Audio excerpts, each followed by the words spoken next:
이번 방송에서 제공하는 투자 정보는 투자 판단에 대한 조언입니다. 방송에서 제공하는 주식의 가치, 가격 상승 및 가격 하락에 대해서는 방송사에서 보장하지 않습니다. 시청자 여러분 안녕하십니까. 오늘장 내일장 2부 출발하도록 하겠습니다. 2부에서는 이제 시장 상황에 맞는 종목 짚어드리고요. 종목 상담도 함께 이어가 보도록 하겠습니다. 자, 종목 상담 보내주실 분들은 하단에 번호 나갑니다. 100원의 정보 이용료가 부과되는 샵 4989번을 통해서 매수하신 종목명, 매수 가격, 비중 세 가지는 꼭 적어서 보내주시길 바랍니다. 유튜브 채널도 활짝 열려 있습니다. 접속 뒤에 서울경제TV 검색어 입력하시면 다양한 다시 보기 채널들이 열리는데요. 라이브 채널 함께 열려 있으니까 들어오셔서 많은 이용도 부탁드리도록 하겠습니다. 코스피 지수부터 확인하죠.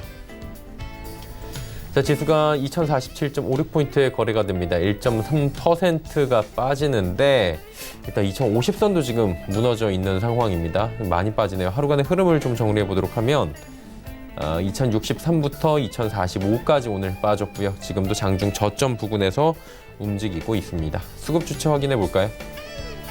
기관 외국인의 동반 매도가 나오는데 오늘 장 이만큼 빠지는데도 연기금조차도 사주질 않습니다. 연기금 그렇게 열심히 샀었는데 오늘은 377억 원 정도의 매도가 나오고요. 개인만 급락장에서 또 1939억 원이나 매수합니다. 다음 살펴보도록 하죠. 624포인트대입니다. 전 시간대와 비슷하고요. 하루간의 흐름 보시면 코스닥도 이렇다 할 반등 흐름 없습니다. 628부터 23까지 빠졌고 현재 포인트 저점 부근입니다. 수급 주체 보셔도 동일합니다. 거래소, 코스닥 시장 모두 개인만 사고 기관, 외국인의 쌍끌이 매도가 나오고 있는 상황입니다. 기관은 전 주체가 또 파네요. 다음 살펴보도록 하죠. 환율입니다. 환율은 대외 일단 악재가 많고 좀 뒤숭숭하다 보니 계속해서 달러는 올라가는 모습입니다. 1200원대 오랜만에 뚫고 올라가면서 1201원 90전에 현재 거래가 되고 있는 상황입니다. 금일 본 방송에서 제공해드리는 정보는 투자 판단에 대한 조언일 뿐입니다. 해당 주식의 가치와 수익률 보장해드리지 않는다는 점 참고해 주시길 바랍니다. 자, 지금이 2시 35분 지나고 있습니다. 금요일 이 시각 특징주들 살펴보도록 하겠습니다. 정보경 캐스터입니다. 네, 어제에 이어 오늘도 코스피와 코스닥 양시장에 파란불이 켜지면서 주춤한 모습이었습니다. 하지만 화장품 업종은 비교적 좋은 흐름을 보여줬는데요. 그 밖에도 어떤 종목들 자세히 살펴보면 좋을지 지금부터 만나보시죠. 이 시각 종목 핫5입니다. LG생활건강, 롯데쇼핑, 초록뱀, KC피드, 마지막으로 한화우선주입니다. 오늘은 가장 먼저 LG생활건강부터 만나봅니다. 생활용품과 화장품 등을 제조하는 LG생활건강이 외국인 순매수에 힘입어서 오늘 특징주에 올랐습니다. 현재 전날 대비 1.95% 상승해서 130만 4천 원에 거래 중인 모습입니다. 하루간의 흐름도 확인해 보시죠. 최저가는 129만 6천 원, 최고가 131만 원 사이에서 움직이고 있습니다. LG생활건강의 3분기 실적이 시장 전망치에 부합할 것으로 예상됩니다. 중국 시장 판매 호조와 신제품 출시로 우상향 흐름을 이어갈 것으로 전망되는데요. 중국 현지에서 화장품 브랜드 숨의 고가 라인인 로시크 순마가 순항하고 있다는 점도 긍정적입니다. 또 초고가 라인으로 출시 예정인 예헌보 역시 기대해 볼 수 있겠는데요. 이러한 판매 호조는 LG생활건강의 화장품 전체 매출에서 가장 높은 비중을 차지하는 면세점 매출로 이어질 가능성이 높아 보입니다. 이번엔 두 번째 특징주 만나보시겠습니다. 한편 롯데쇼핑은 일본 불매운동의 직격탄을 맞아 하락세를 보였습니다. 현재 전날 대비 5.49% 내렸습니다. 12만 9천 원에 가격 형성돼 있습니다. 하루간의 흐름도 확인해 보시죠. 오전장에서 급격하게 떨어지는 모습인데요. 최저가는 12만 9천 원입니다. 반일 감정으로 인한 유니클로의 매출 감소로 롯데쇼핑의 3분기 실적이 둔화될 거라는 전망입니다. 이러한 실적 부진 예상에 투자 심리 위축되면서 하락세를 나타내고 있는 건데요. 롯데쇼핑의 실적 부진 주요인은 역시 일본 불매운동입니다. 일본 제품 불매운동 사이트인 노노재팬에도 8월 초 롯데가 불매 리스트에 올라왔는데요. 전반적인 경기도 부진한 상황인데다가 일본 불매운동까지 계속되면서 주가를 상승 반전시킬 만한 모멘텀은 부족한 상황입니다. 드라마 중심의 콘텐츠 제작 사업을 영위하는 초록뱀이 오늘의 세 번째 특징주에 올랐습니다. 전날 대비 현재는 3.88% 하락했는데요. 1,610원에 거래 중인 모습입니다. 하루간의 등락폭도 확인해 보시죠. 오전에는 상승세를 보였는데요. 낮부터 하락세로 돌아선 모습입니다. 최저가는 1,600원입니다. 초록뱀은 글로벌 OTT의 한국 드라마 수요 증가로 드라마 제작 역량과 지적 재산권을 보유하고 있는 드라마 제작사이기 때문에 수혜가 예상됐는데요. 글로벌 OTT 활성화에 따른 기대감으로 초록뱀에는 원래 긍정적 이슈로 작용했습니다.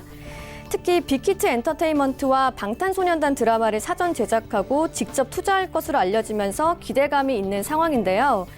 여기에 지난 7월부터 방송한 신입사관 구혜령 드라마의 이익이 두 자릿수가 될 것으로 전망되면서 실적 개선에 대한 기대감도 있는 상황입니다.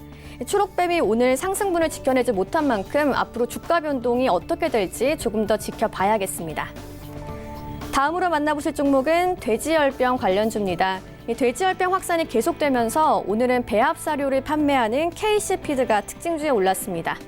전날 대비 21.63% 급등했는데요. 현재는 3,050원의 최고가 형성돼 있습니다. 지난 17일 파주에서 아프리카 돼지열병이 처음 발생한 이후 벌써 9번째 확진 판정이 나왔습니다. 정부는 원래 어제 종료 예정이었던 전국 돼지 이동 중지 명령을 이틀 더 연장했는데요. 아프리카 돼지열병의 원인 중 하나로 잔반이 거론되고 있습니다. 이 오염된 잔반을 돼지가 섭취할 경우 바이러스에 감염될 수 있다고 하는데요. 때문에 양돈업체들이 잔반 급여를 줄이고 사료 급여를 늘릴 거란 기대감에 돼지 사료주의 주가가 끌어올려진 것 같습니다. 마지막으로 돼지열병 관련주 한 종목 더 만나보겠습니다. 한화무역을 계열사로 둔 지주사 한화의 우선주가 2거래일 연속 급등 흐름을 보이고 있습니다. 현재 17.95% 올라서 39,100원에 거래 중인 모습입니다. 하루간의 흐름도 확인해 보시죠.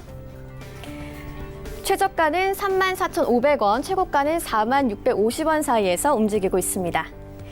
한화우선주도 돼지열병 확산으로 인한 반사이익 기대감에 급등하고 있는데요. 돼지열병 확산으로 수입 돈육에 대한 수요가 늘어날 거라고 전망되는 상황이죠. 국산 돼지의 대체제로 꼽히는 칠레산 돼지고기를 수입하는 최대 업체가 한화무역이라고 하는데요. 이 한화무역을 계열사로 둔 지주사 한화의 우선주 매수세가 확대되고 있는 겁니다. 다만 우선주는 유통량이 적기 때문에 매도에 어려움을 겪을 수 있는 점 참고하셔야겠습니다. 지금까지 이 시각 종목 핫5의 정보경이었습니다. 마감 전략 바로 이어가 보도록 하겠습니다. 오늘은 유한타증권 설릉역 지점의 박진희 부장 연결돼 있습니다. 부장님 안녕하세요. 네, 안녕하세요. 예, 오늘 시장 상황도 뭐 별로 좋지 않은 것 같은데 수요일부터 이렇게 지금 지지부진한 상황이 이어지고 있습니다. 금요일 시장 상황 점검해 주시고요. 마감 전략 함께 들어볼까요? 네, 시장이 장기간의 상승을 뒤로하고 한 3일째 계속 조정이 좀 들어가는 모습 보실 수가 있겠습니다. 특히 어제 미국 시장에서 이제 마이크론의 실적 발표라든지 그다음에 트럼프의 이제 파이 제재에 대한 부분들, 이런 부분들 언급으로 인해서 시장이 좀 빠졌고요. 이런 부분들이 좀 오늘 우리 시장에 좀 영향을 주고 있는 모습 보실 수가 있겠습니다. 특히 반도체 종목들 좀 약세 보여주면서 지수 하락에 영향을 주고 있고요. 금융 섹터주들도 하락이 좀 심한 모습, 원자재 관련 섹터주들도 약세 좀 강하게 이어지는 모습 보실 수가 있겠습니다. 특히 건설 섹터를 비롯해서 경기 민감주 섹터 전반이 좀 약세 조정에 좀 들어가고 있는 모습을 보실 수가 있겠습니다. 반면에 지금 국경절 기대감 때문에 또 이제 11월 달 되면은 아시다시피 이제 중국에서 계속 우리나라의 빼빼로데이 같은 관군제 이런 부분들도 좀 있겠습니다. 그리고 연초로 이어지는 소비 시즌에 대한 기대감 때문에 중국 관련 소비 섹터주들, 특히 화장품과 면세점 이런 부분들이 좀 선전해주고 있는 모습 보실 수가 있겠고요. 헬릭 스미스 사태 이후로 바이오 섹터 전반은 지금 조정에 들어가면서 눈치를 보고 있는 모습 보실 수가 있겠습니다.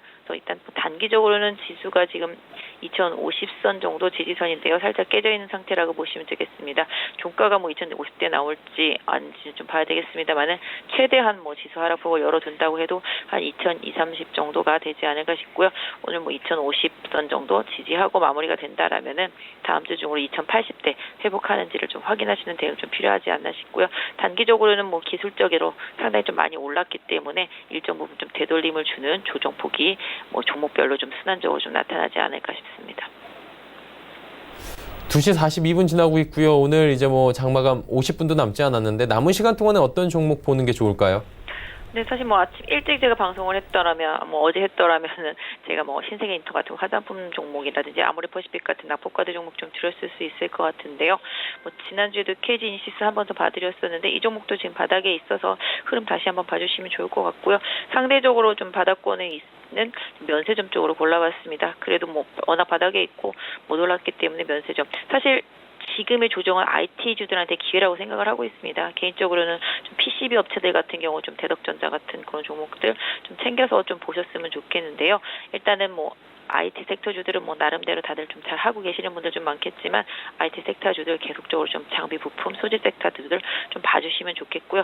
그 번외로 조금 무겁지만 조금 이제 10월 달에 좀 괜찮을 것 같은 종목으로 호텔신라 다시 한번 소개시켜드리도록 하겠습니다. 일단은 뭐 면세점 섹터주들 전체적으로 8월 달 중국인 관광객들 좀 늘어난 부분이 있겠고요. 뭐 일단 매출도 많이 늘어났을 거라고 보고 있습니다. 다만 뭐 일각의 레포트를 보신다라면은 매출은 많이 늘어나지만 수익성은 좀 훼손됐다. 뭐 마케팅비도 마찬가지가 되겠고요. 이런 비용적인 부분 때문에 수익성은 조금 훼손돼서 컨센보다는 좀 미달할 것이다라는 얘기들도 있습니다. 좀 약간 신세계라든지 호텔신라 같은 면세점류들한테 컨센이 좀 상당히 많이 높게 잡혀 있었습니다. 그 높게 잡혀 있는 컨센 때문에 약간 미달할 수도 있겠습니다만은 앞으로 뭐 계속 화장품과 관련된 호재 이슈에 좀 민감하게 움직일 거라고 보여지고 있습니다. 또 호텔신라 좀 변동성을 보이면 한 86,000원을 좀 전후해서 매수해 보실 수가 있겠고요. 손절은 아주 짧게 84,000원 정도 드릴 수 있지 않나 싶습니다. 목표가는 뭐 아주 짧게 단타하시는 분들이라면 한 92,000원부터 조금 더 길게 보시는 분들이라면은 한 97,800원 선정까지 좀 단기적으로 좀 볼 수 있지 않을까 싶습니다. 네, 호텔신라 오늘 말씀해 주셨습니다. 오늘 말씀 여기까지 듣겠습니다. 고맙습니다. 네, 감사합니다. 연타증권 설능력지점의 박진희 부장과 함께했습니다.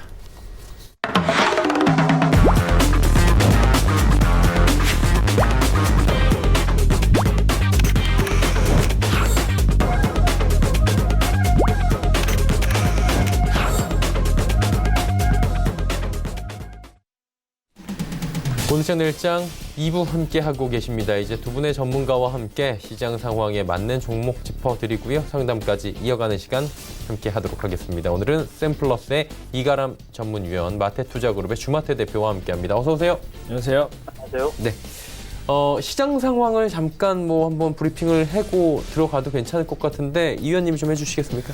네. 시장 상황부터 말씀드리자면은 아무래도 9월 달 내내 사실 연기금이 주도를 해서 들어올린 시장이기도 했습니다. 그렇죠. 연기금이 주도를 해서 엄청난 금액으로 시장을 들어올렸는데 사실 이렇게 들어올리는 과정 속에서 외국인들의 또 대량 매수는 또 들어오지 않았었기 때문에 언젠가는 시장 꺾이게 되면은 연기금도 아무래도 자금력에 대한 한계도 있기 때문에 연기금만으로 시장을 올리기 좀 어려운 상황이기도 했었고 또 기술적인 모습을 봤을 때도 2100 라인이 상당히 조금 강한 저항대이기도 했었습니다. 그리고 9월 달 내내 글로벌 증시하고 좀 달랐었던 점이 9월 달 내내 조정력을 한 번도 보여주지 않고 9월 24일까지 굉장한 상승세를 보여준 우리나라의 시장이었기 때문에 당연한 조정의 결과가 아닌가라는 생각을 하고 있고 또 우리나라 조정에 맞춰서 또 글로벌 시장에서도 역시 트럼프에 대한 뭐 리스크의 여러 가지 발생, 그다음에 미중 간에서의 왔다 갔다 하는 지금 주체를 잡지 못하고 있는 모습을 보여주다 보니까 더욱더 글로벌적인 모습도 안정화되지 않은 모습이 겹치면서 좀 당연히 나왔어야 될 조정이 나오고 있는 것이 아닌가라고 좀 보고 있습니다. 그렇다 보니까 또 아무래도 연기금이 오늘따라 사주고 있지 않은 모습이 있다 보니까 그동안 바치고 있었던 연기금에 대한 매수력이 사라진 모습이 더욱더 수급적인 부담감이 안기고 있는 것 같고요. 하지만 이제 10월 10일 날 이제 미국과 중국의 무역 협상도 앞두고 있고 그러한 부분에서 트럼프 대통령이 가지고 있는 리스크에 대한 부분들도 어느 정도 해소가 될 것으로도 보여집니다. 물론 탄핵에 대한 얘기도 있습니다.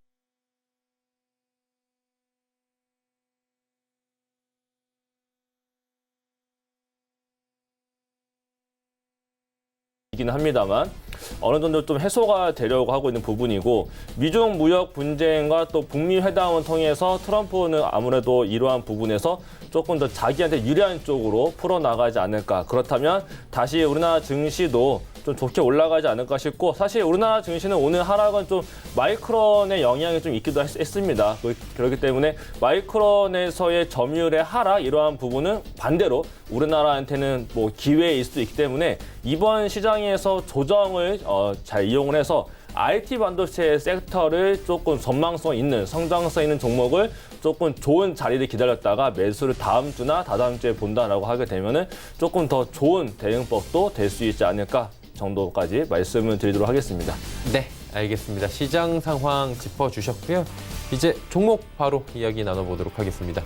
어떤 종목부터 갈까요? 네, 첫 번째 종목은 영호대 SP부터 말씀을 드리도록 하겠습니다. 영호대 SP는 오늘 보신 분들은 아시겠지만 시장 대비 상당히 좀 강하게 올라갔던 종목이기도 합니다. 장중에 무려 9%대까지 상승력을 보여준 종목이기도 한데 이 종목은 제가 지속적으로 말씀드리고 있는 종목이죠. OLED 전공정, 셀, 모듈 검사 장비를 전문적으로 만드는 업체이기도 합니다. 근데 이 업체 같은 경우에는 국내 OLED 개발 초기 단계부터 검사 장비 개발에 참여를 한 기업입니다. 그만큼 기술력이 굉장히 높다라고 볼 수 있어요. 그렇기 때문에 OLED 검사 장비에서 굉장히 높은 기술력을 확보를 해놓고 있는 기업이기 때문에 굉장히 좀 주목을 해봐야 될 필요성이 있겠고요.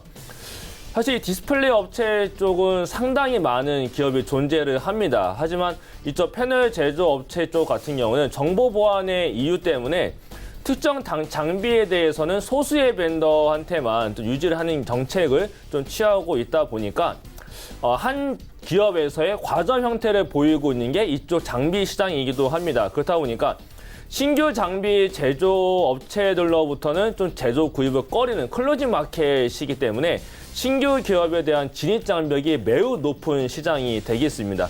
근데 그러한 곳에서 특히 셀 검사 장비에서의 점유율이 100%입니다. 그래서 글로벌에서 독점 기업이다. 독점 기업이라는 게 상당히 좀 중요한 포인트가 되겠고요. 그렇다 보니까 오늘 굉장히 좋은 모습을 보여주고 있는 것이고 최근에 OLED 안에서도 굉장한 또 상승 추세의 모습을 보여주고 있는 것 같습니다. 또 주요 고객을 보게 되면은 삼성 디스플레이하고 중국 BOE, 판다도 있고요. 일본의 JDI 같은 내노라라 하는 이런 OLED 관련 기업들과 상당히 좀 좋은 모습을 유지를 하고 있습니다. 더군다나 2019년도에는 강력한 구조 조정이 있었고요. 그에 따라서 생산성 향상으로 또 수익성이 회복이 되는 국면에 진입이 되고 있기도 합니다. 물론 2019년도에 매출액이 174억 원에 불과했지만은 영업이익이 소폭 흑자로 돌아섰다는 점이 좀 긍정적이다라고 볼 수 있겠고요. 최근 들어서 삼성 디스플레이를 비롯해서 글로벌 디스플레이 업체들이 이쪽 OLED나 또는 QLED 이쪽에 투자가 좀 상당히 많이 진행이 되고 있고 앞으로도 투자를 할 것이다 라고 얘기를 하고 있기 때문에 수주 금액이 증가를 이제 하려고 하는 초기 단계에 있다. 그렇기 때문에 하반기와 내년도에도 더 큰 폭의 실적 달성이 좀 가능할 것으로 보여지고 따라서 올해만 봤을 때 연간 매출액이 1,200억 원이고 영업이익률이 10% 이상 달성될 것으로 현재 전망이 되고 있기도 합니다. 그래서 2020년도에는 국내를 비롯해서 중국과 그 외의 지역에서도 OLED에 대한 투자가 본격화될 것으로 전망이 되고 있는데 지금은 제가 초기 단계다라고 말씀을 드렸었고요. 또 하나 좀 다른 측면을 보자면 광기술원하고 마이크로 LED에 대한 응용 분야 MOU를 체결을 한 부분이 있었습니다. 이쪽으로의 사업 영역도 확대를 하고 있는 부분이 되겠는데 최근 들어서 삼성 쪽에서도 마이크로 LED에 대한 좀 긍정적인 뉴스를 내보내면서 관심이 좀 많은 것으로 현재 좀 그러한 모습도 보여주고 있기 때문에 굉장히 많은 이슈를 많이 붙일 수 있는 종목이 되겠다라고 말씀을 드리겠고요.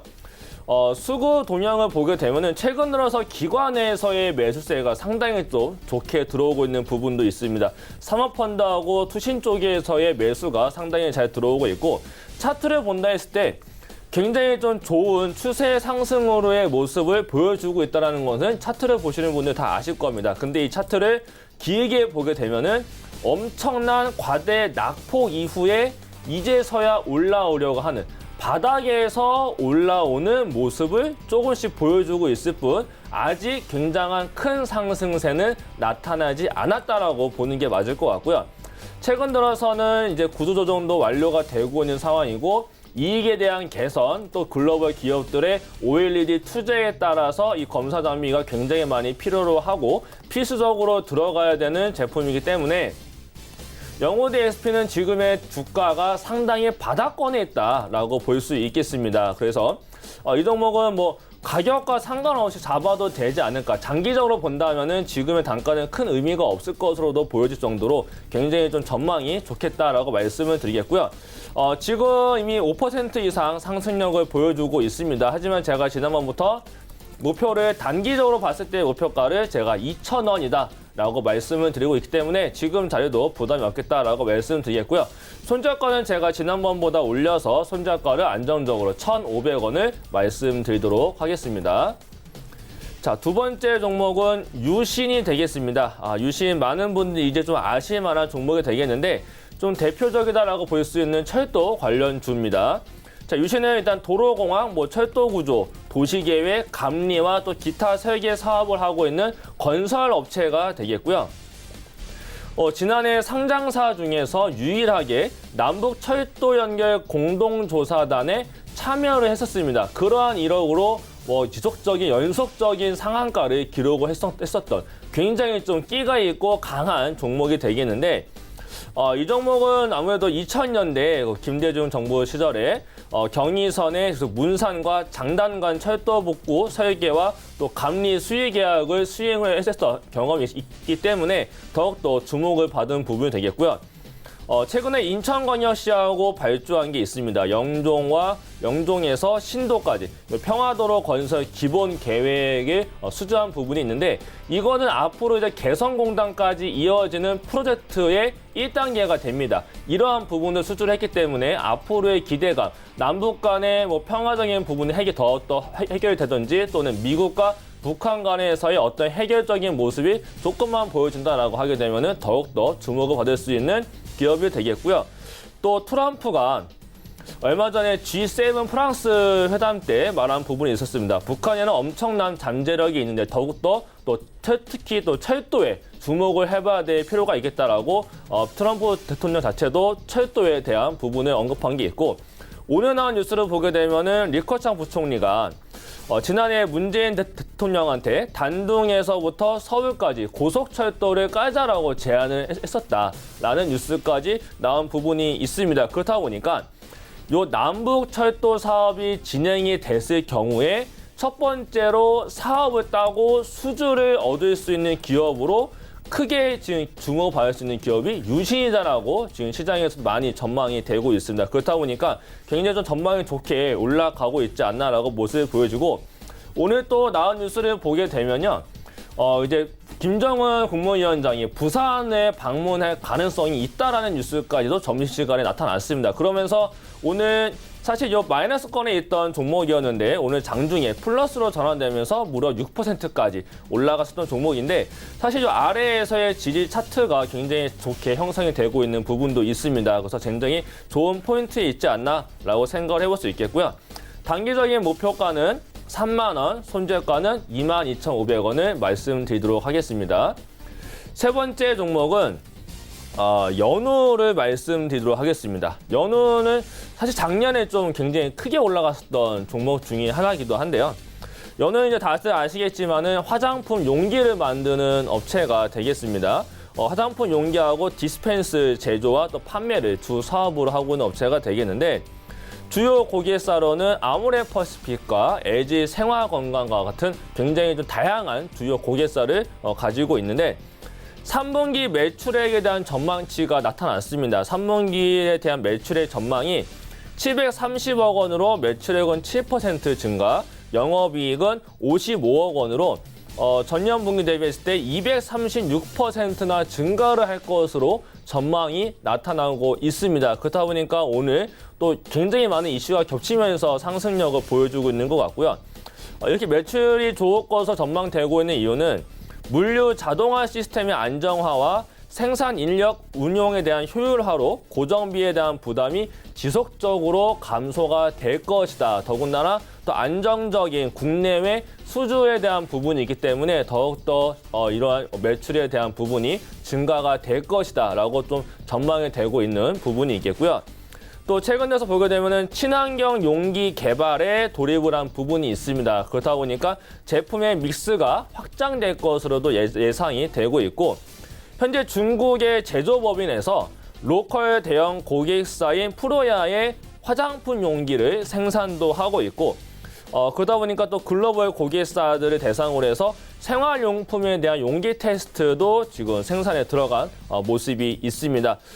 그렇다 보니까 또 여러 가지 이슈가 또 있겠는데, 다음 주부터 이제 중국의 국경절이 시작이 됩니다. 그렇다면 늘 이런 하반기에는 중국의 국경절을 앞두고 나서 우리나라에 상장되어 있는 중국 기업가 또는 화장품과 같은 중국 내수주 이러한 종목들이 굉장히 강하게 올라가 있었던 모습이 있었는데, 오늘도 역시 그러한 모습으로 화장품들이 굉장히 좋게 올라가고 있는 모습이 있습니다.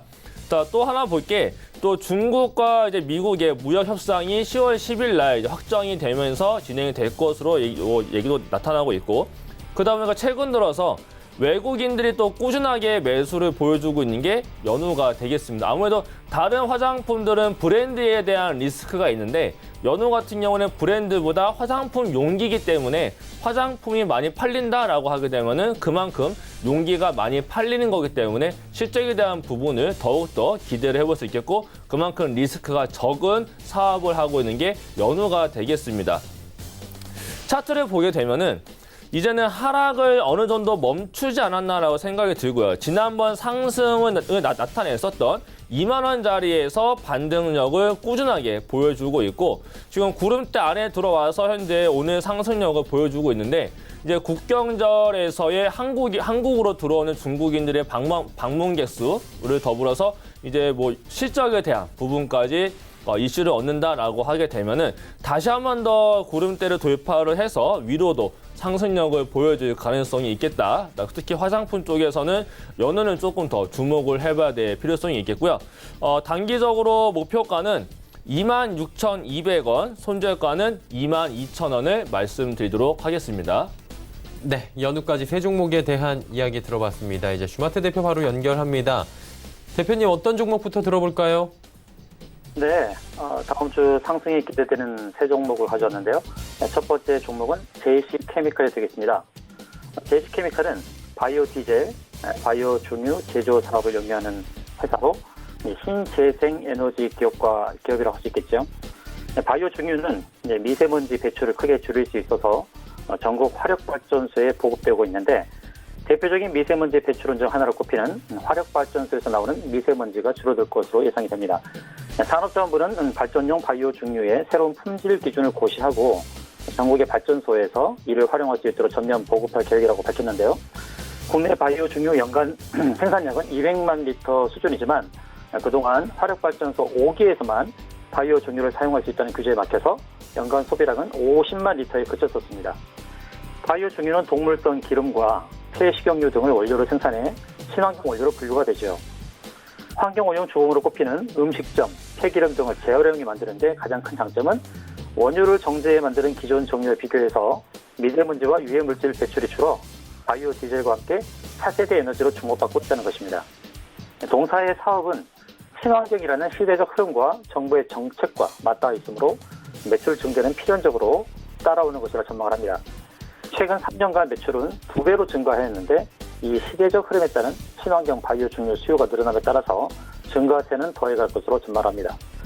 한편 인도네시아에 보유하고 있는 팜농장의 부동산 가치가 상승할 것으로 기대되는데요. 인도네시아 정부가 지난달 26일 발표한 수도 이전 지역은 쿠타이 카르타는 가라군이라는 곳인데, JC케미칼 팜농장이 바로 신수도 이전지 내에 있게 되어서 보유 부동산의 가치가 상승할 상황에 놓여 있습니다. 동사의 팜농장은 현재 사업 허가와 구역 허가를 취득한 상태로 담보 설정 및 매매가 가능하다고 하는데요. 중앙정부의 영업권 승인 시 택지 변경 등이 가능해서 다양한 부동산 개발 수익까지 기대할 수 있을 것으로 보여집니다. 보유한 13,100헥타르의 토지로 인해서 최소한 900억 원 이상의 투자 금액 회수가 가능할 것으로 보이는데 현재 시가총액은 1,400억이기 때문에 기존 사업의 이익과 더불어서 투자금 회수가 되죠. 밸류에이션 재평가에 따른 주가 추가 상승 예상이 됩니다. 1년의 영업이익도 100억 정도 가까운 이익을 내고 있고 또 시가총액은 1,400억에 불과하기 때문에 이런 추가적으로 투자금 회수 900억이라는 큰 자금을 생각한다 그러면 현재 주가부터 상승이 나오지 않을까 이렇게 예상을 하고 있고요. 지난 상반기에 제시드렸던 목표가 5,600원은 이미 넘어서 현재는 6,000원대 가격을 형성하고 있는데 재차 7,000원대 가격 진입이 가능하다고 판단해서 목표가 7,500원을 제시드리고요. 손절가는 5,500원을 설정하도록 하겠습니다. 두 번째 종목은 MC넥스를 소개하러 갑니다. MC넥스는 휴대폰 및 자동차용 카메라 모듈 생산하고 또 영상 전문의 기업이라고 할 수 있는데요. 최근 스마트폰 카메라 모듈 사용 업그레이드와 관련해서 카메라 개수 확대에 따른 성장을 기대해볼 수 있겠습니다. 특히 멀티 카메라 모듈 탑재 스마트폰의 수요 증가에 대한 수요도 입을 수 있겠는데요. 올해 출시되는 멀티 카메라 스마트폰이 전체 출하량의 40% 수준을 감안했을 때 모듈 수요 성장세는 내년에도 이어질 것으로 전망이 됩니다. 최근 추세가 듀얼 카메라를 넘어서 트리플, 쿼드러플 카메라 채택이 드러나면서 탑재 기기 및 카메라 수가 증가하고 있고 고배율 줌 카메라, 3D 센싱 카메라, 고화소 및 조도 센서 등 이런 다양한 기능을 구현한 카메라가 탑재되고 있기 때문에 이 부분의 성장성을 기대할 수 있겠습니다. 베트남 신공장에 대한 실적 개선도 예상이 되는데요. 안정적 성장기가 진입을 했고요. 특히 차량용 카메라 모듈, 그리고 첨단 운전자 보조 시스템이라는 ADAS 도입에 따른 카메라 수량 확대로 성장을 기대할 수 있겠습니다. 또 고화소, 초소형화 등 고성능 카메라 수요도 긍정적으로 볼 수 있겠는데요. 멀티 카메라 및 카메라 고사용화가 진행되면서 스마트폰 시장 자체의 성장성은 부진하지만 스마트폰 카메라 산업은 단가와 출하량이 동반 성장할 것으로 보입니다. 여기에다가 3D 센싱 카메라 등 고사양 카메라가 늘어나고 있다는 점도 동사와 같은 카메라 모듈 부품 모처에는 긍정적인 요소로 작용할 수 있겠죠. 올해 매출은 처음으로 1조 원을 돌파할 것으로 보이는데요. 이런 실적 기대감에 외국인 투자자들이 공격적으로 매수하고 있습니다. 올해 2분기까지 매출이 전년도 같은 기간보다 128%가 증가한 3,716억 원을 기록했는데요. 올 상반기 전체로는 6,223억 원으로 지난해 전체 매출인 6,970억 원과 거의 비슷한 규모고요. 또 삼성전자에 납품하고 있는 이 멀티 카메라의 출하량이 늘고 있는 게 이러한 실적 증가의 큰 원인으로 지목되고 있습니다. 멀티 카메라 스마트폰이 늘면서 MC넥스의 매출과 수익성이 빠르게 증가하고 있는 상황입니다. 지난주에는 목표가 24,000원을 제시드렸는데요. 그보다 좀 더 상향하여서 다시 안내드리고자 합니다. 목표가는 24,400원, 손절가는 21,500원을 설정하도록 하겠습니다. 세 번째 종목은 유니퀘스트가 되겠는데요. 유니퀘스트는 1993년도 비메모리 반도체 솔루션 제공 및 유통업체로 설립이 되어서 인텔, 퀄컴, 마이크론, 텍사스 인스트루먼트 등 글로벌 비메모리 업체의 제품을 수입해서 국내 IT 업체에 유통하는 사업을 하고 있습니다. 다양한 반도체 전방 산업을 경험하고 축적된 노하우를 바탕으로 4차 산업혁명의 밸류체인 사업을 구축 중인데요. 특징적인 것은 동사의 자회사인 드림텍, 그리고 PLK 테크놀로지, UQI 파트너스 이러한 자회사의 성장성을 기대해볼 수 있다고 할 수 있겠습니다. 드림텍에 대해서는 44%, PLK 테크놀로지는 56%, UQI 파트너스는 100% 지분을 보유하고 있는데요. 주력 자회사인 드림텍은 지문 인식 및 OLED 모듈 생산 증가의 수혜를 받으면서 실적 개선에 성공을 했고요. 또 헬스케어 및 전장 부문으로 전방산업 확대 성장의 질이 대폭 개선된 것으로 알려지고 있습니다. 또 유니퀘스트의 또 다른 주력 자회사인 PLK 테크놀로지는 첨단 운전 보조 시스템 원천 기술을 바탕으로 성장성이 부각될 것으로 예견이 되고 있고요. 이 PLK 테크놀로지는 현대차, 사내 벤처로 출발한 업체로 조금 전에 말씀드렸던 AJS 원천 기술을 보유하고 있습니다. 특히 대형 버스 화물차에 AJS 제품이 본격적으로 탑재되면서 정부의 대형차 AJS 의무 장착 정책에 수혜를 입을 전망입니다. 또 벤처 생태계 활성화 등 우호적인 정부 정책 환경 아래에서 유니퀘스트는 창투사 UQI 파트너스를 소유하고 있을 뿐 아니라 벤처 조합 등에 투자를 하고 있어서 향후 보유 종목의 기업 공개 등으로 투자 수익이 급증할 수 있을 것으로 예상합니다. 동사의 자회사인 UQI 파트너스는 식물성 돼지열병 마커 백신을 개발한 바이오웹에 투자를 했는데요. 이 바이오웹이 개발한 돼지열병 백신 허바백은 동물세포가 아니라 식물세포에서 마커 백신을 만들었다는 면에서 주목받고 있습니다. 현재 사용되는 돼지 백신은 생독 백신으로 접종 후에 식욕부진, 유산, 세산 등의 부작용이 있는 것으로 알려지고 있는데요. 이 허바백은 유전자 재조합, 서브 유닛 백신이므로 문제의 바이러스 순환을 원천적으로 해결할 수 있는 것으로 알려지고 있습니다. 지난 8월 추천 이후에 목표가로 제시한 7,050원을 이번 주 수요일 날 달성을 했는데요. 눌림목을 형성하고 있는 것도 지금이 재매수 적기를 판단해서 목표가를 상향하여 다시 안내드리고자 합니다. 목표가는 7,700원이고요. 손절가는 일봉 20선 부분인 6,500원을 제시하도록 하겠습니다. 네, 세 종목 총 6종목 살펴봤습니다. 지난 시간에 이까람 전문위원은 영우 DSP를 추천해 주셨는데 좀 잘 갔죠? 네, 아주 잘 갔습니다.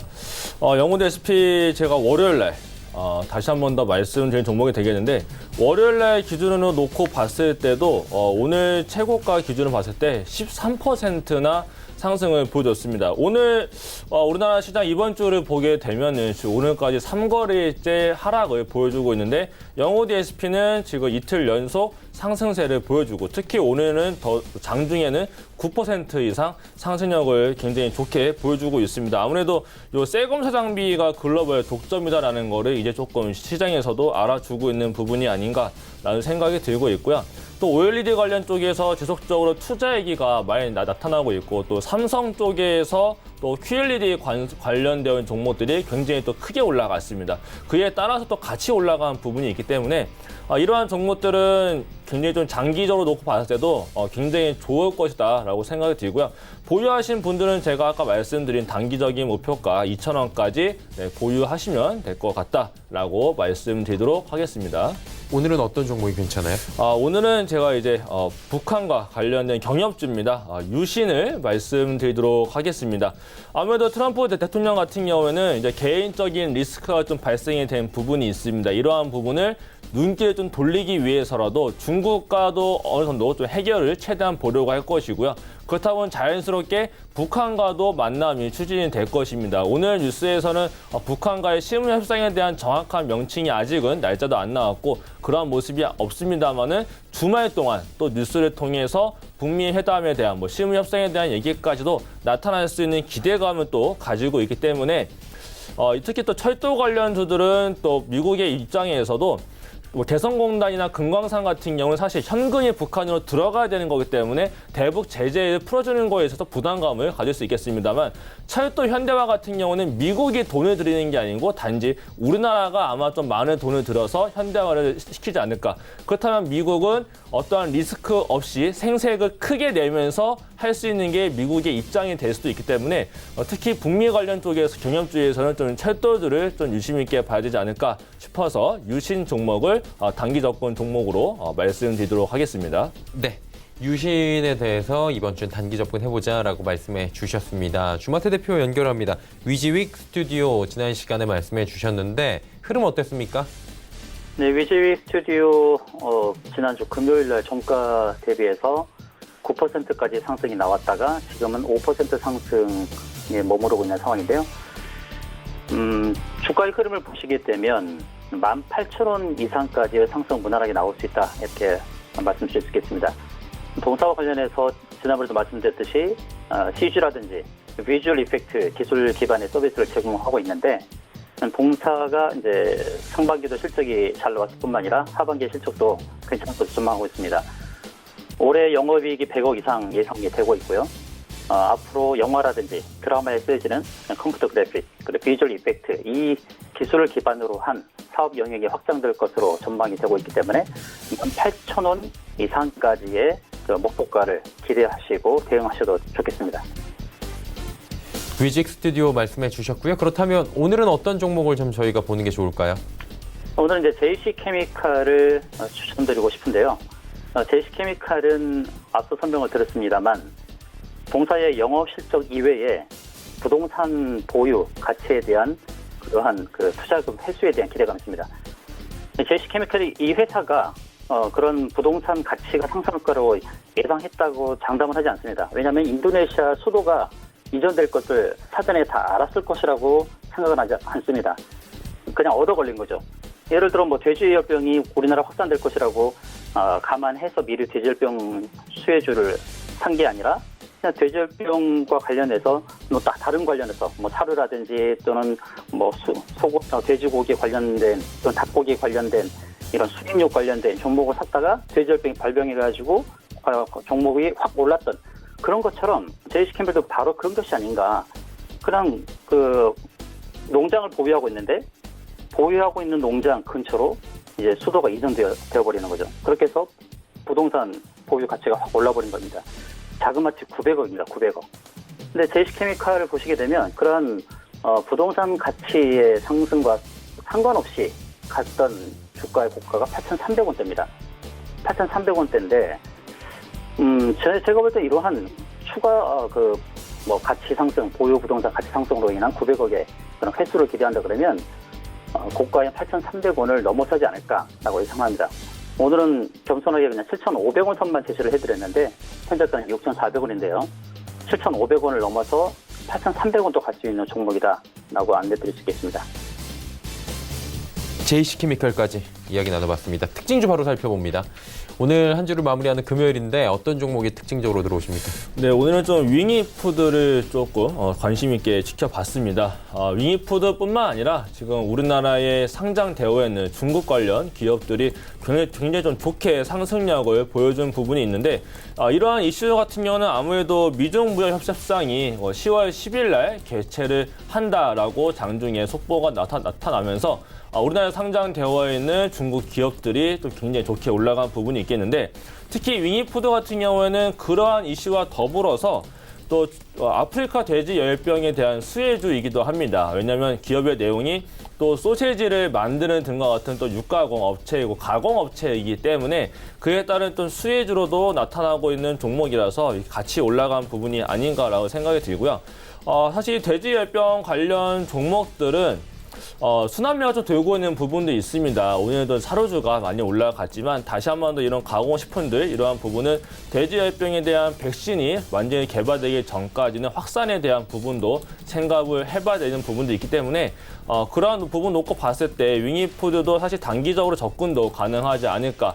하지만 들어갔을 때는 무조건 올라간다라는 건 없습니다. 들어갔을 때 무조건 전략만 잘 짠다라고 하게 되면 이러한 종목들도 다음 주에는 분명히 또 미중 무역 협상에 대한 얘기가 지속적으로 나타날 거기 때문에 다시 한 번 더 이슈를 받지 않을까에 대한 생각도 하고 있어서 이렇게 좀 전략을 잘 짜신다면 더 좋을 것 같다라고 말씀드리도록 하겠습니다. 네, 주마태 대표 바로 또 연결하도록 하겠습니다. 대표님 어떤 종목이 오늘 특징적으로 눈에 들어오십니까? 네, 저도 돼지열병 수혜주인 미래생명자원을 가져왔는데요. 이 미래생명자원은 사료 첨가제 및 기능성 소재 유통 사업을 하는 회사입니다. 오늘 장중에 24%까지 상승하고 이제 현재는 14% 상승에 머무르고 있는데요. 동사는 나중에 수혜주로 부각되었다고 볼 수 있겠습니다. 미래생명자원은 특히나 이제 전염병, 질병에 강한 면역력 강화 사료, 프리미엄 사료를 생산하는 기업인데요. 미래생명자원은 일봉에서는 크게 상승을 해서 매물대 위에 자리 잡고 있는데 조봉에서 보게 되면 더 큰 상승을 앞두고 있다라고 볼 수 있겠습니다. 현재 14%를 오른 상황에서의 매수를 말씀드린 건 아니고 지금 보시면 전체 사료주라든지 또는 생석회 관련주 또는 소독약 관련주들이 번갈아 가면서 순환매 상승이 나오고 있습니다. 그럼 이처럼 급상승이 나오면 또 눌러줬다가 다른 순환매 돌 다음에 다시 또 차례가 오고 이런 상황이 연출되고 있습니다. 그러므로 4,000원이 넘은 지금 자리에서 매수보다는 4,000이 깨지고 3,800원이나 3,900원 사이가 온다 그러면 매수하셔도 좋겠다 말씀을 드리겠고요. 돼지열병 관련해서는 단기에 끝날 것이라고 보지 않습니다. 중국도 지금 1년이 지난 상황에서도 해결되지 못하고 있고 국내에 이제 들어와서 잠복기를 거치면서 여기저기에서 지금 나오고 있습니다. 확산이 되고 있는 상황이기 때문에 이러한 돼지열병 수혜주들은 번갈아가면서 순환매에서 계속해서 상승이 나올 수 있다는 말씀을 드리고 또 앞서서 오늘 또 특징주로 짚어주셨던 KC피드, 이렇게 숨어있던 이러한 돼지열병 수혜주들에 대해서도 발굴이 되어 있고 있는 상황입니다. 그러므로 4,000원 이하 이렇게 눌림목이 형성됐을 때 매수로 진행하시면 또 좋은 수익으로 연결될 수 있겠다 말씀드리겠습니다. 네. 돼지열병 관련된 이야기들을 오늘도 꼽아주셨습니다. 종목 상담 바로 이어가 봅니다. 첫 번째 종목부터 갑니다. 1677번님의 에어부산 6,600원에 비중 20% 말씀해 주셨는데 이게 사실 매각 이슈가 있을 땐 한참 움직였는데 좀 약간 주춤하죠, 요즘엔. 그렇죠. 아무래도 예비 입찰에서 대기업들이 좀 많이 참여를 안 한 부분이 조금 실망감으로 나타나다 보니까 에어부산 역시 조금 실망감이 좀 있는 종목이다라고 볼 수 있겠습니다. 하지만 좀 끝나지 않았다라고 좀 말씀드리고 싶고요. 예비 입찰이 끝난 게 아니라 이제 좀 있으면 본입찰도 있고 그렇기 때문에 다음 달에 본입찰에 대한 일정이 있습니다. 그 본입찰을 앞두고서 아시아나항공에 대한 매각에 따른 이슈가 또 어느 기업이 또 참여를 하겠다라고 나설지는 모르는 상황이기도 합니다. 그렇기 때문에 본입찰까지는 좀 지켜봐야 되지 않을까라고 말씀을 드릴 수 있겠고요. 에어부산 같은 경우 아무래도 아시아나 매각과 관련된 거기 때문에 뭐 실적이나 차트에 대한 부분을 보기보다 그 일정을 조금 더 체크를 해서 유심 있게 봐야 되지 않을까에 대한 말씀을 드리겠는데 뭐 그렇다고 해서 무작정 들고 갈 수는 없고 무조건 손실 보고 수익 내고 그렇게 반복적으로 하기 좀 어려운 부분이 있겠습니다만은 차트를 본다라고 했을 때 일단은 6,000원은 지속적으로 지켜주고 있는 부분이 있습니다. 지난번에 저항가였기 때문에 차트에 있어서 6,000원이 이탈이 되게 되면은 순간적인 급락까지도 나타날 수 있는 위치이기 때문에 6,000원이 이탈이 된다라고 하게 되면 일단은 좀 비중을 줄이거나 전량 매도 이후에 다시 그 10월 달에 본입찰 앞두고서 매수를 하는 게 더 좋지 않을까라고 생각이 들고요. 아무래도 분리 매각에 대해서는 좀 지속적으로 나타날 것이기 때문에 6,000원이 깨지지 않고 그대로 올라간다라고 하게 되면은 또 위로는 6,700원 사이에서의 박스를 그리고 있습니다. 6,700원을 넘어가는 그러한 이슈를 붙으려면 결국에는 분리 매각이 다시 한 번 더 나타나야 될 것으로 예상되고 있는데 분리 매각에 대한 이슈가 붙으면서 6,700원을 넘어간다라고 하게 되면은 그 다음에는 이제 뭐 7,500원 그 위에서는 어느 정도 매도를 보는 전략을 말씀드리도록 하겠고요. 만약에라도 본입찰 전까지 분리 매각에 대한 이슈가 없이 빠진다라고 하게 되면은 6,000원 이탈 시에는 전량 손절 매도 전략을 말씀드리도록 하겠습니다. 네, 에어부산의 가격 전략 짚어주셨고요. 다음 종목 이어갑니다. 다음 종목은 초록뱀. 오늘도 움직임이 좀 있었는데 4,000번님께서 1,745원에 비중 35% 말씀해 주셨습니다. 주 대표님, 초록뱀은 어떻게 할까요? 네, 상대 비중이 좀 많은 편인데요. 지금 최근에 매수를 하셨다고 한다 그러면 지금 이제 물려 있는 상황이죠. 만약에 과거에 매수하셨다고 그러면 최근에 매수하셨던 가격이 1,800원 위로 올랐었기 때문에 매도하시는 게 좋았을 텐데 만약에 최근에 매수하셔서 물리셨다 그러면 조금 더 보유하셔도 좋겠다는 보유 의견을 좀 말씀을 드리겠고요. 지금은 오늘 전체장의 하락을 맞아서 같이 하락하고 있는 상황인데 지금 일봉상에서 일목균형표 기준선 지지를 좀 받고 있는 상황입니다. 초록뱀의 경우는 계속해서 주가가 지지부진하다가 실적 상승 기대감 그리고 내년 제작 예정인 방탄소년단 드라마를 바탕으로 한 온라인 동영상 서비스 활성화에 따른 그런 수혜 기대감 때문에 이렇게 상승하고 있습니다. 그래서 매수하셨던 가격 1,700원대 그 이상의 상승을 기대해 볼 수 있겠다는 말씀을 드리겠고요. 만약에 다음 주에 1,800원 위에 올라서게 되면 1,815원이 전고점입니다. 한번 전고점에서 부딪히고 빠질 수 있기 때문에 일단은 1,800원 선에서 50% 익절을 정리를 해주시고 나머지 50%는 1,850원부터 1,900원 사이에 들어왔을 때 나머지 전량 익절하시는 방향으로 안내를 드리겠고 손절은 아까 말씀드렸던 기준선 지지를 말씀드렸는데요. 기준선 1,580원에서 1,600원 사이를 깨면은 또 주가가 하향할 수 있습니다. 그러므로 1,580원을 깼을 때는 손절로 대응하시면 되겠습니다. 네. 초록백도 역시나 라인을 좀 잡아주셨습니다. 가격적인 전략 주셨고요. 다음 종목 이어갑니다. 메스파 종목 들어와 있고요. 이번 종목은 8567번님의 상담입니다. 매수가 22,000원에 비중 30%.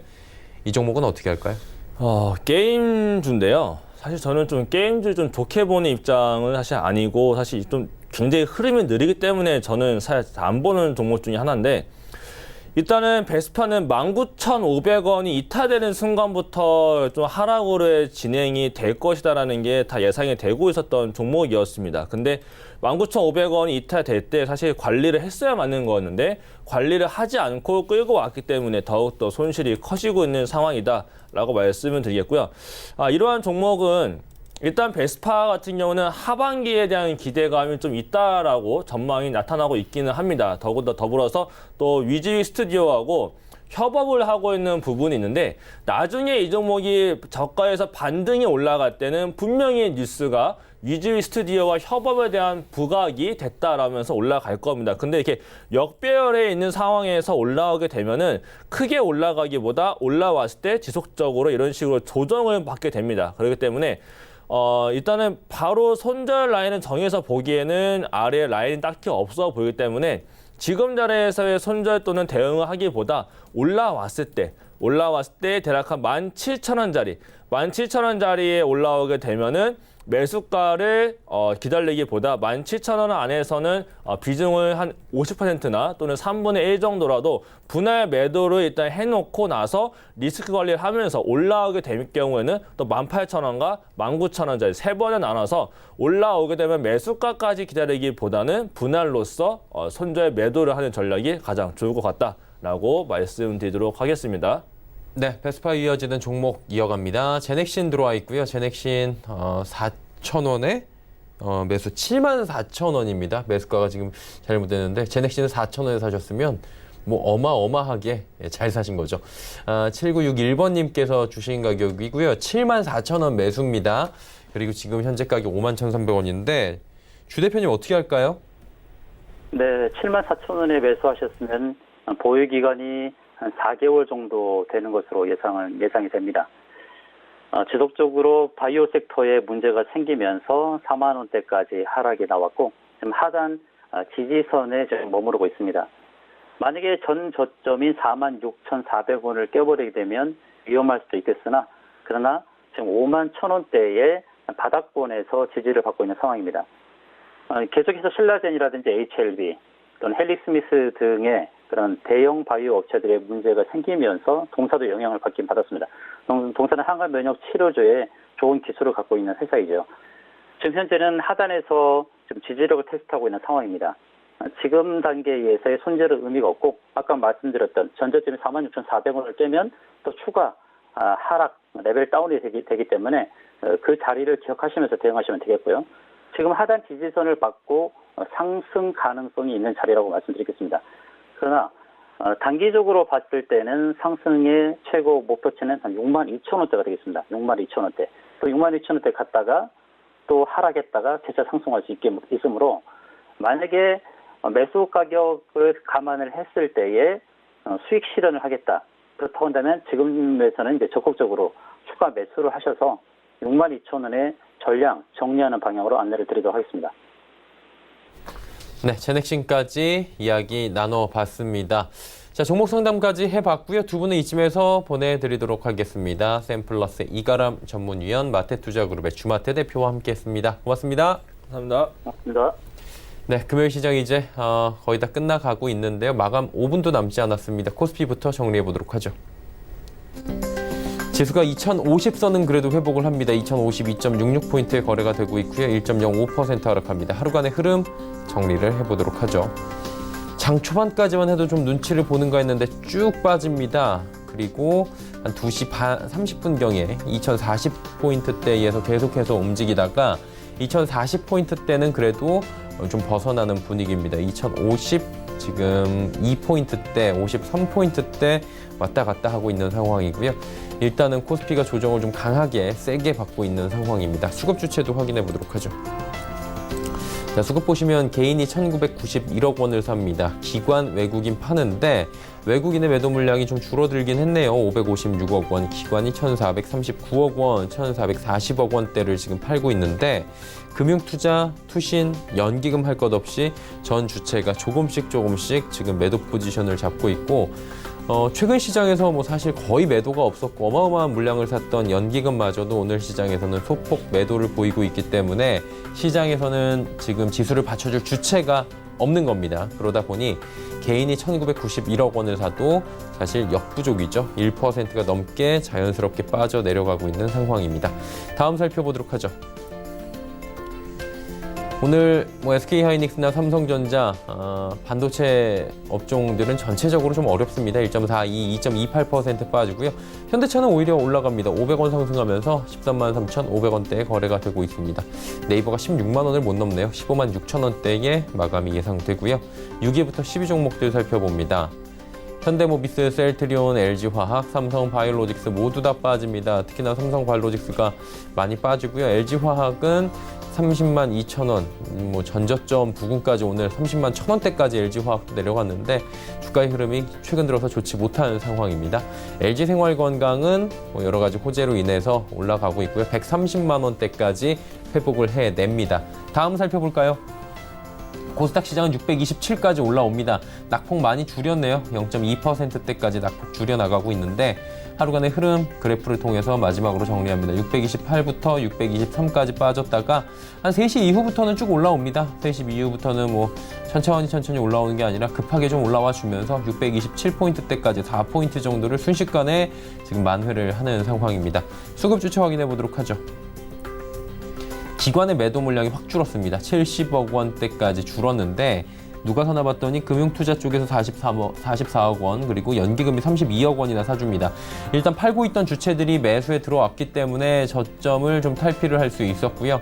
외국인의 매도 물량도 늘지 않는 가운데 개인은 467억 원 정도를 순매수해주고 있는 상황입니다. 그래도 전체적으로 수급이 3시 이후부터는 코스닥 쪽은 그나마 조금은 괜찮아지기 시작했고요. 낙폭도 많이 줄이는 상황입니다. 다음 살펴보도록 하죠. 셀트리온 헬스케어, KMW, 메디톡스가 빠지는데 셀트리온 헬스케어가 0.78% 빠지고요. KMW가 8만 원 문턱을 넘지 못하네요. 7만 5,600원대까지 다시 밀려 내려옵니다. 메디톡스 역시 소폭 하락하고 있고요. 펄어비스가 지금 딱 20만 원에 1,000원이 모자란 상황입니다. 어느새 펄어비스도 20만 원 부근까지 다시 회복을 했습니다. CJENM이 17만 원 회복을 했고요. 다음 살펴볼까요? 휴젤 2%대의 하락, SK머티리얼즈 빠지고 HLB, 스튜디오 드래곤은 1%대씩 각각 올라와 주면서 하락장에서 그래도 어느 정도의 체면치를 하고 있고요.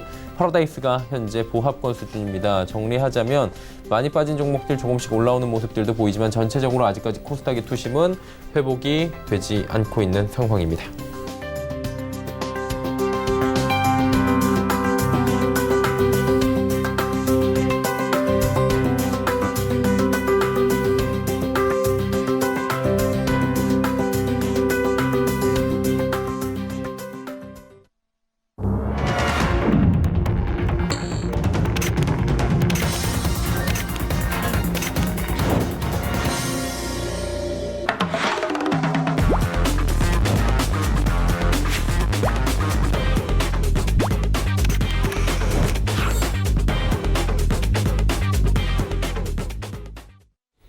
네, 이렇게 9월의 마지막 금요일 장이 마감이 됐습니다. 9월 4주 시장은 사실 수요일부터 좀 꺾인 모습이었는데 정확한 시장 분석을 이제부터 해보도록 하겠습니다. 내일의 종목 330 이지환 멘토와 함께합니다. 어서 오세요. 안녕하세요. 시장 상황부터 분석 부탁드리도록 하겠습니다. 오늘 시장 어땠습니까? 네, 시장이 코스피 시장 1% 좀 넘는 비교적 큰 폭의 조정을 좀 받았고요. 코스닥은 후반부에 낙폭을 좀 마감했지만 강보합에서 약간 밀리는 마이너스권에서 마감을 했습니다. 우리 시장 그동안 8월 달에 저점을 잡은 이후에 8월, 9월 기분 좋은 상승을 계속해서 이어왔는데요. 이번 주 중반에 이제 들어오면서부터 시장이 좀 조정을 받기 시작했습니다. 가장 큰 이유는 아무래도 수급적으로 이번 상승의 주체는 기관, 특히 연기금에서 상당한 물량을 매수를 하면서 시장을 끌고 왔는데 코스피 지수가 2,050을 넘어서 2,100선에 다다르면서 연기금 기관의 대량 매수 물량이 상당히 줄어들었습니다. 그러다 보니까 전체적으로 외국인의 매도 물량을 기관이 받아주지 못하면서 시장은 큰 폭의 하락 요인이 없는데도 불구하고 비교적 큰 폭의 조정을 좀 보이는 모습을 보이면서 수급적으로 좀 취약한 모습을 보이고 있다라고 말씀을 드리겠습니다. 네, 모멘텀 분석을 좀 해봐야 될 것 같습니다. 물론 상승한 종목도 있지만 하락한 종목이 더 많습니다. 어떤 모멘텀에 지금 움직인 겁니까? 네, 사실 오늘 시장에서 상승 모멘텀은 뚜렷하게 처음 찾아보기가 힘들고요. 아무래도 하락 모멘텀이 좀 시장의 집중력으로 반영되는 모습인데 어제는 냉탕, 온탕을 왔다 갔다 하는 트럼프가 어제는 또 냉탕을 갔다 왔죠. 바로 이제 하웨이에 대한 부분인데 하웨이에 대한 거래 유예 조치를 더 이상 유예하지 않고 종결시키고 12월부터는 바로 거래 제한 조치를 취하겠다고 하자 시장에 또다시 트럼프발 냉탕을 지금 경험하면서 하락 모멘텀이 좀 불고 있고요. 여기에 지난밤 미국의 고용지표 예상보다는 좀 안 좋게 나오면서 전체적으로 하방 쪽에 투심이 몰았고 이 부분이 우리 시장에도 역시 반영이 되면서 외국인들이 어제 오늘 이어서 매도 구조 속에서 전체적으로 하방 압력을 좀 가는 모습을 보여주면서 시장은 전체적으로 이제 매수 주체가 없는 가운데 조그만 충격에도 하락폭을 좀 키우는 모습을 보여줬다라고 말씀을 드리겠습니다. 네. 이제 섹터별 분석도 좀 필요할 것 같습니다. 어느 섹터가 올라왔고 어떤 섹터가 주로 내렸습니까?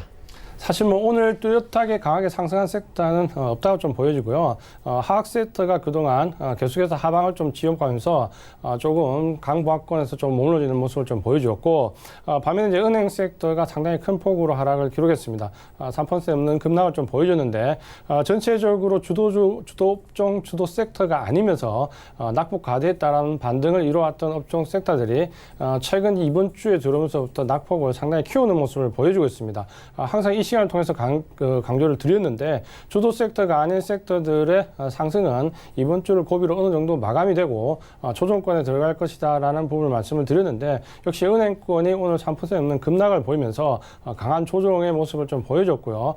이 이후에 지금 뒤따르는 뭐 업종들 역시 철강이나 건설 부분에서도 상당히 좀 약한 모습을 보이면서 전체적으로 주도 업종 주도 섹터가 아닌 곳에서는 상당히 조정폭을 키우는 모습을 보여주고 있다. 주도 섹터와 비주도 섹터의 간격이 좀 벌어지고 있다라고 말씀을 드리겠습니다. 네, 알겠습니다. 섹터 분석까지 해봤고요. 지수 이제 정리해 보도록 하겠습니다. 코스피부터 만나보도록 하죠. 1.19% 빠지면서 2049.93포인트에 2050선 밑에서 마무리가 됩니다. 코스닥 살펴봅니다. 코스닥은 다행히 낙폭을 조금 줄이네요. 0.24% 빠지면서 626.92포인트에 거래를 마감합니다. 환율도 살펴보도록 하겠습니다.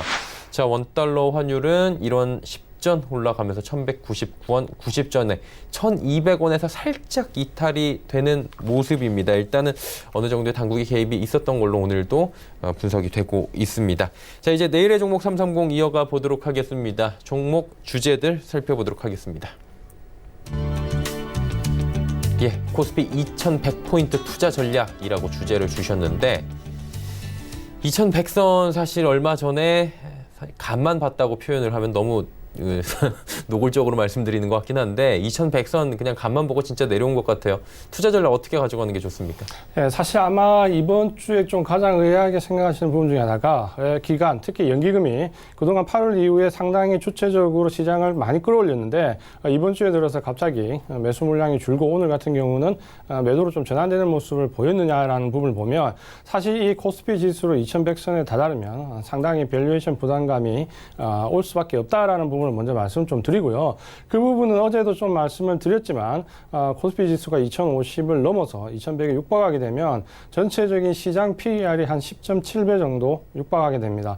최근 5년 내에 우리 시장의 PER이 최고점일 때가 11.2배 정도 되는데 그렇게 놓고 본다면 전체적으로 거의 고점에 육박하는 PER을 보여주는데 그렇게 놓고 보신다면 여기서부터는 낙폭 가대에 의한 반등은 일단 마무리가 되고 펀더멘탈적으로 영업적 이익이 크게 큰 폭으로 늘어나지 않으면은 이 구간에서 추가적으로 상승하기는 상당히 어려운 구간에 들어왔다라고 좀 보셔야 되고요. 그런 점에서 아무리 연기금이 우리 시장을 좀 받친다라고 하더라도 지난 이번 주까지는 밸류에이션상 충분히 저점 매수 구간에 있기 때문에 시장에서 상당히 중요한 주체적 역할을 했지만 지금부터는 밸류에이션 부담을 느끼기 때문에 그렇게 대량의 물량을 매수에 동참하기는 좀 어렵다라는 점에서 시장은 이제 이 구간부터 특히 이제 9월 달을 마감하고 10월 달로 넘어가면서부터 상당히 섹터별로 등락이 크게 갈리는 좀 혼조의 양상을 보일 가능성이 크다라고 말씀을 좀 드리겠고요. 그렇기 때문에 우리가 이제 8월, 9월 반등장을 어느 정도 좀 마무리하고 10월 오늘부터 새로운 전략을 좀 수해 본다면 전체적으로 우리가 관심을 가질 수 있는 섹터와 조금은 한 발 물러서 있어야 되는 섹터를 좀 구분해서 볼 필요가 있다라고 말씀을 드리겠습니다. 우리가 먼저 관심을 가져볼 만한 섹터를 좀 추격해서 말씀을 드리면 전체적으로 레벨이 한 단계 업될 수 있는 섹터들이 있습니다. 5G 관련된 부분은 역시 이 섹터는 계속 쉬었다가 계속 가는 모습, 내년 중후반기까지도 계속해서 이어질 수 있는 섹터라는 부분을 좀 보셔야 될 것 같고요.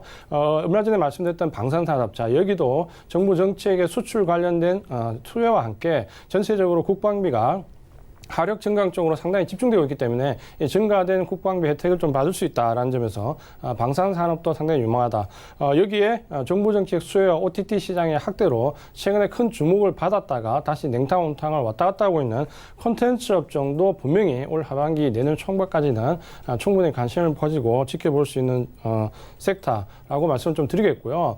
그리고 이제 하반기에 조금 주목해 볼 만한 섹터 중에 하나는 바로 이 OLED 관련된 섹터인데요. 최근에 LG와 삼성이 OLED 관련된 거의 전쟁을 벌이고 있는데 OLED 관련돼서는 장비나 부품주 관련된 쪽으로 조금은 집중을 하시면 충분히 LG나 삼성뿐만 아니라 최근에는 애플의 대량 OLED 투자 관련 소식도 전해지면서 전체적으로 OLED 관련된 부품이나 장비 업종들은 올 하반기부터 좀 주목을 받을 수 있다라는 부분 좀 보시면 되겠습니다. 여기에 최근에 이제 말씀드렸던 신약 바이오된 부분이 상당히 위축되고 있는데요. 이 부분은 우리가 이 시간을 통해서 집중적으로 해부를 해봤지만 전체적으로 이제 옥석 가래기가 계속해서 진행이 될 겁니다. 반면에 이 대형 제약사 중에서 신약 개발 모멘텀 있는 회사와 중소형 업체 중에서 임상 3상 이후에 글로벌 파트너십을 체결한 업체로 좀 축약해서 들어가신다면은 분명히 신약 모멘텀을 가지고 있는 의약 바이오 업종들도 상당히 우리가 관심을 가져야 된다. 그래서 지금 하반기부터는 5G, 방산산업 쪽, 콘텐츠 쪽, 그리고 OLED 관련된 장비 부품 쪽, 그리고 신약 모멘텀이 있는 대형 제약사와 글로벌 파트너십을 체결한 회사 위주로 좀 추격해서 볼 필요가 있고요. 여기에 이제 좀 더 붙여서 레벨업은 아니지만 턴어라운드 되는 업종 중에서 하반기에 계속해서 상승을 좀 이어갈 수 있는 업종들도 있습니다. 최근에 이제 계속해서 알게 모르게 아름아름 상승폭이 굉장히 크게 나왔던 자동차와 조선, 바로 운송 장비 업종인데요. 이 부분들은 작년 대비로 해서 워낙 기저효과가 크기 때문에 올 하반기까지는 상승 기조를 좀 이어갈 수 있는 섹터라고 보신다면 두 번째 관심 종 섹터로 좀 보실 수 있고요. 1, 2분기 지금 그리고 3분기 저점 눈이 좀 붉어지고 있는 IT에서 반도체 관련된 부분도 아마 이 3분기가 지나고 10월달 중순 이후로 보신다면은 충분히 한번 관심을 가져볼 만한 저점 섹터가 된다라고 말씀을 드리겠습니다. 마지막으로 이제 테마와 관련해서는 사실 최근에 이제 테마의 가장 큰 특징 중에 하나가 사이클이 짧다는 건데요. 이 테마 중에서도 특히 아프리카 돼지 열병이나 남북 경협지 같은 경우는 계속해서 반복돼서 테마가 형성될 가능성이 상당히 높습니다. 그 부분은 이제 계속해서 우리 주제 안에 들어와 있기 때문이기도 하고, 특히 돼지 열병 같은 경우에는 지금 마땅한 치료제가 없기 때문에 계속해서 이슈화 될 것이고, 유럽의 예를 본다면 이 돼지 열병이 포르투갈이나 스페인 등에서 사라지는데 30년이 걸렸다고 합니다. 그만큼 어려운 질병이기 때문에 상당히 주목해야 될 섹터라고 좀 말씀을 드리고요. 반면에 이 테마는 우리가 좀 주의해야 될 부분이, 최근에는 저번에도 말씀드렸다시피 이 테마가 강한 상승을 기록했을 때 시장의 시스템상으로 이틀 이상 상승하게 되면 과열 종목으로 걸리게 됩니다.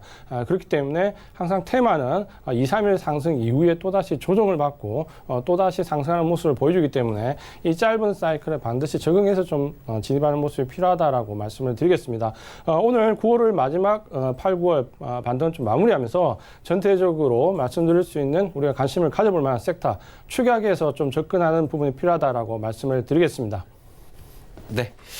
그렇다면 내일 이제 종목을 좀 살펴봐야 되는데 내일이 아니라 월요일입니다. 내일의 종목이 아니라 오늘은 월요일의 종목 330으로 가야 될 것 같은데, 월요일은 그 멘토님 어떤 종목으로 가요? 예, 지금 사실 시장이 좀 조정권에 있기 때문에 전체적으로 좀 펀더멘탈로 바로 단기적으로 접근하기는 좀 쉽지 않은 구간에 와 있습니다. 그렇기 때문에 좀 단기간에 기술적으로 좀 접근하면서 레벨업도 좀 기대할 수 있는 종목을 말씀드리려고 하는데요. 오늘 말씀드릴 종목은 바로 고영입니다. 고영은 잘 알고 계시겠지만 전체적으로 IT 부품, 특히 장비 관련된 반도체나 3D 관련된 장비 부품 쪽으로 상당히 기술력을 확보하고 있는 업체입니다. 주가도 상당히 메리트가 있는 종목인데요. 전체적으로 좀 전에 말씀드렸다시피 3분기 바닥론 IT 업종을 좀 보신다면은 아마 우리가 이 4, 4분기에 좀 관심을 가지고 접근해 볼 수 있는 종목이다라고 좀 말씀을 드리고요. 5G 수요에 대한 기대도 충분히 우리가 모멘텀으로 작용할 수 있기 때문에 이 부분도 좀 성장 모멘텀으로 작용할 수 있다라고 말씀을 드리고요. 마지막으로 이제 좀 더 집중해야 될 부분이 바로 이 부분인데, 전체적으로 보시면은 지금 9월달 외국인들의 매도세가 좀 집중되는 가운데서도 이 고용 같은 경우는 오늘까지 전체적으로 한 18거래일 9월달에 이틀을 제외한 16거래일 동안 외국인이 계속해서 매수하는 모습을 좀 보여주고 있습니다. 이 부분을 좀 보시면은 외국인들도 이 어려운 상황 속에서도 계속 꾸준하게 매수하는 종목들이 축약돼서 나타나는데, 고용은 상당히 외국인들의 매수세가 집중되고 있습니다. 차트를 잠깐 보면서 기술적인 부분을 좀 말씀드리면, 전체적으로 보시면은 상당히 하락한 이후에 바닥을 잡고 지금 다시 120선까지 상승하는 모습을 보여주고 있는데요.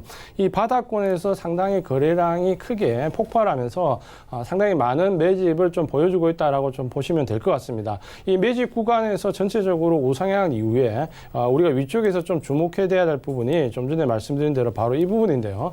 이 수급을 보시면은 이 바닥권에서 상승하는 거의 한 20거래일 동안 외국인들이 거의 쉬지 않고 계속해서 매수하는 모습을 좀 보여주고 있습니다. 자, 이런 부분을 봤을 때 충분히 우리가 좀 관심을 가져볼 만한 주식이다라고 보시면 되겠고요. 특히 최근에 120선 조정한 이후에 거래량이 줄면서 조정받는 모습은 기술적으로 상당히 유효한 모습을 좀 보여주고 있다라고 보신다면 충분히 이 구간에서 집중적으로 접근을 하실 수 있다라고 좀 말씀을 드리겠고요.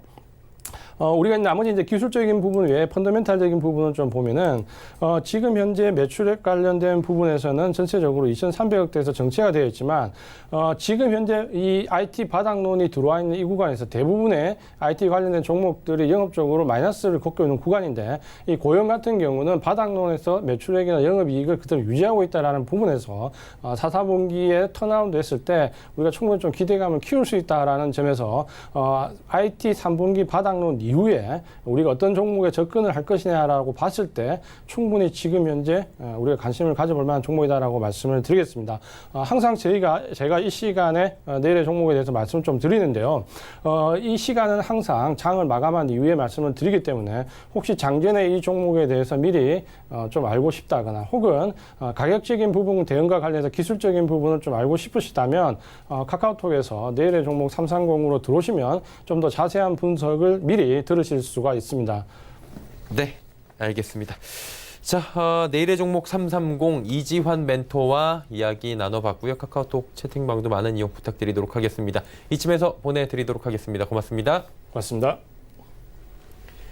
금일본 방송에서 제공해드린 정보는 투자 판단에 대한 조언이었습니다. 해당 주식의 가치와 수익률을 보장해드리지 않는다는 점 참고해 주시길 바랍니다. 오늘 장 내일장 저희가 준비한 소식은 여기까지입니다. 주말 이 시간에는 한 주간의 하이라이트 영상들 그리고 다음 주에 대한 대비 전략들이 또 준비가 돼 있으니까요. 주말 이 시간도 함께 해 주시길 바랍니다. 월요일에 뵙겠습니다. 고맙습니다.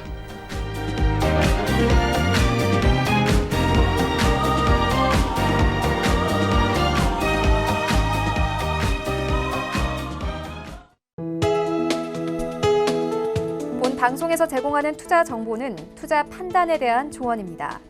방송에서 제공하는 주식의 가치, 가격 상승 및 가격 하락에 대해서는 방송사에서 보장하지 않습니다.